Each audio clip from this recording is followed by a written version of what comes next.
Hey guys, it's Hippo, and in this video we will be discussing a few ways through which a beginner or even an intermediate player can improve their game sense and map knowledge. We aim to help you get better at the game through some very critical tips and tricks which might help you get the edge over some of the newbies, and perhaps secure your first win. Enough of this intro, and without further ado, let's jump right into the video.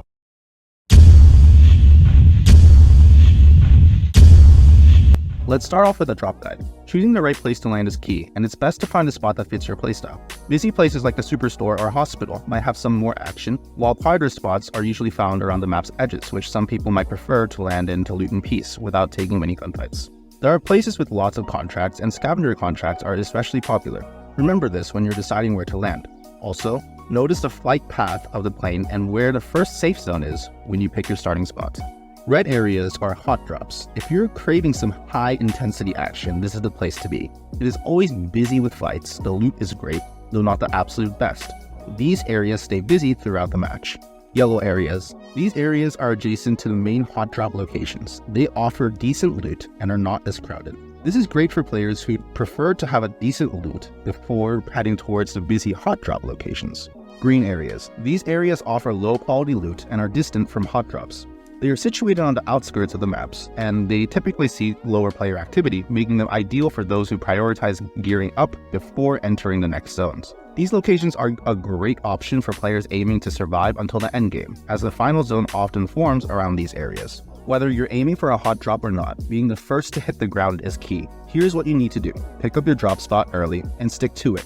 Now, the crucial part is controlling your parachute manually instead of letting it open automatically. This is because automatic parachute opens too early and slows down your descent. By going manual, you can wait until just before landing to open it and ensure a safe touchdown. You can switch from automatic to manual parachute in settings. Once you have your feet on the ground, the first thing you would need to do is to get yourself equipped with weapons and sufficient armor plates. After that, locate the nearest contract by checking your minimap and head towards it. Contracts are basically side missions in Warzone that reward players for completing them. They are an excellent way to rack up money, kills, or gear. Note that only one contract can be active at a time per squad.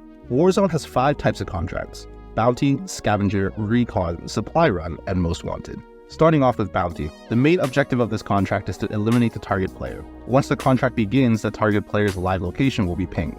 Note that the target enemy squad will be notified about the contract and will be ready for a fight. Next, we have the Scavenger contract. This contract sends you to multiple supply boxes that contain weapons, cash, and utilities. This is great for early game as it helps you gather cash quickly to call in your loadout. Scavenger contracts are an excellent way to quickly earn high-quality loot shortly after spawning or respawning. Recon contract is pretty straightforward. Your objective will be to upload data to the comm station. You can do that by simply standing around the comm station and moving to the next one after the bar fills up. The intel on the position of the next circle will then be revealed to the squad after completing the contract, helping you to secure better positioning. Most Wanted is the inverse of Bounty. Instead of a random operator hunting you, you are the one being hunted. Your location is visible to every player in the match. Survive for 3 minutes and you get your reward. Think twice before picking up this contract. You will literally have a target on your back.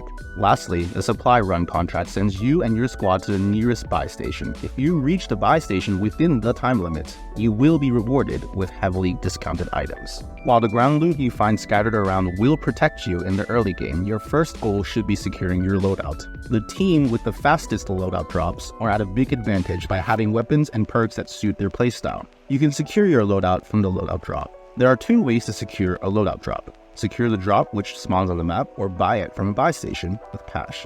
Contracts offer steady cash and can be a great way to secure that loadout early. Buy stations are an incredibly important and powerful tool in Warzone. The buy station functions as an in-game shop offering a range of utilities.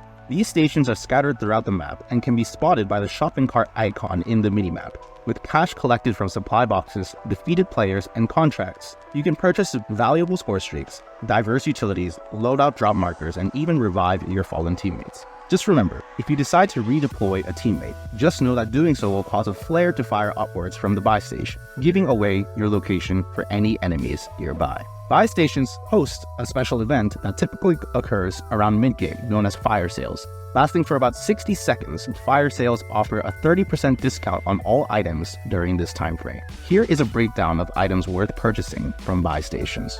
Loadouts are crucial for securing your preferred weapon setup, especially during endgame scenarios. UAVs are ideal for revealing enemy positions on your minimap within your vicinity. Self-revive kits come in handy in critical situations where reviving yourself can turn the tide. Airstrikes or mortar strikes are essential for forcing enemy teams out of advantageous positions, providing a window to reposition safely. It is recommended for at least one teammate to carry it. Armor box and munition box are situationally useful, particularly if you find yourself running low on ammo or armor blades. Buybacks for dead teammates allow for reviving fallen comrades, ensuring your team remains at full strength. The gas mask provides protection for a short time from zone gas, shielding you from gas damage until it wears out. Before initiating fights, make sure you have a favorable position. 9 out of 10 times the player with a more favorable position will win the fight. Taking the high ground can give you tremendous advantage. Make sure you're always in a safe spot so you don't get sniped or beamed across the map. Also be aware of the zone and always try to position yourself inside of it early on. Rooftops and rocky hills are quite ideal for playing sniper or long-range beams. The other thing to consider is that if you and your team stay in one spot for too long, enemies can eventually catch on and overwhelm you with better gear. So keep moving during the early and mid-game zones to avoid becoming an easy target. Knowing when to reposition and when to engage is crucial for survival. Do not shoot unless you're sure you'll secure the elimination. All this does is alert the enemy of your position, allowing them to take cover, play up, and prepare for retaliation. If you are unsure about winning the gunfight, back off, play it up, reposition to a more favorable spot, and then engage the enemy. Also, while in buildings, check every corner and door. Someone might be sitting in a corner with mines planted around him waiting for you to pass and get caught up in the trap, so make sure you check your damn corners.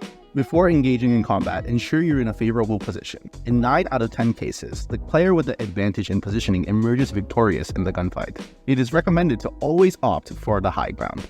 Stay vigilant to avoid being sniped or beamed from afar. Always remain within the safe zone and position yourself inside of it early.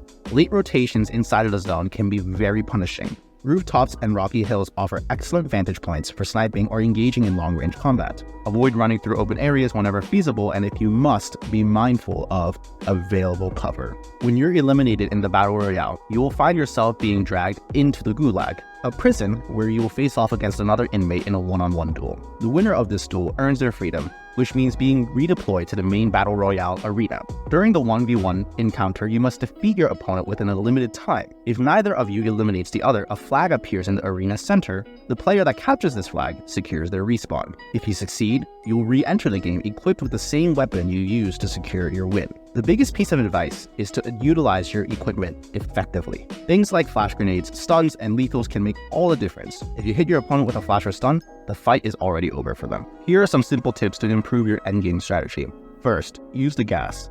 Don't fear going into the zone. Pushing through unexpected angles can catch opponents off guard. Having a gas mask helps, so grab one if you can. Gas masks can be purchased at the buy station or can be found as ground loot. Just be aware that the animation of pulling on or taking off a gas mask can interrupt your fighting. Make sure you utilize the environment. Check the minimap and position yourself in higher ground or areas with cover to avoid getting sniped. Play with the zone. Rotate early to avoid getting caught outside of the zone and to reach better positions. And focus on targets. Communicate with your team and coordinate firing on specific targets to take down enemies faster. Watch for self-revives. Always finish off down enemies to prevent them from using self-revives and catching you off guard. Be wary of third parties. Engage only in fights you're certain you can win without interruption. Conversely, take advantage of ongoing fights to third party and take down both sides while they're distracted. And this is all for this video. In the next video, we will be breaking down basic stats and weapons in Warzone Mobile. Thanks for watching. Going dark.